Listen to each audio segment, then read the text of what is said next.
They took Truman south to where it merged with San Fernando Road, and soon they crossed the city limits and into Pacoima. There was no Welcome to Los Angeles sign, and the difference between the two communities was stark. The streets here were trash-strewn, the walls marked with graffiti. The medians were brown and weed-filled. Plastic bags were snagged on the fence line that guarded the metro tracks that paralleled the road. To Bosch, it was depressing. Though Pacoima had the same ethnic makeup as San Fernando, there was a visible disparity in the economic levels of the side-by-side communities. Soon they were driving along the south perimeter of Whiteman Airport, a small general aviation field ironically named, considering that it was surrounded by a community that was overwhelmingly brown and black. Lourdes slowed the car as they approached Terabella. Bosch could see a white one-story building on the corner. It stood out because its paint was fresh and shining in the sun, and because there was no door or any signage announcing it as a clinic or anything else. Lourdes made the turn on Terabella so they could check the side of the building. They spotted the double-door entrance on the side, but there was no indication that the clinic was in operation. The new paint and lack of signage made it appear to be a clinic not quite open for business. Lourdes kept driving south. "What do you think?" she asked.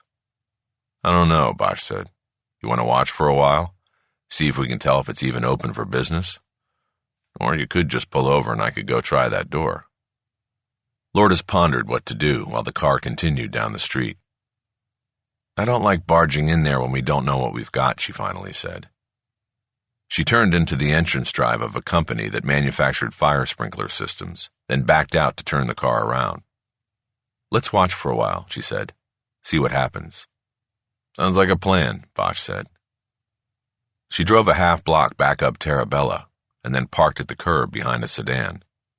It gave them a blind but still allowed them to keep eyes on the clinic's door. They sat in comfortable silence for almost 15 minutes before Lourdes spoke.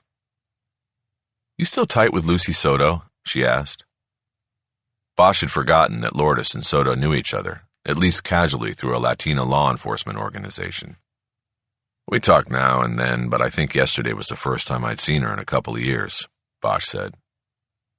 He knew that Lourdes was angling to find out what the visit from downtown the day before was all about, but he wasn't interested in talking about it. He changed the subject. "Your son excited about the Dodgers this year?" he asked. "Oh yeah," Lourdes said. "He picked his games and I need to get the tickets. He thinks they're going to win it all this year." "About time." "Yeah."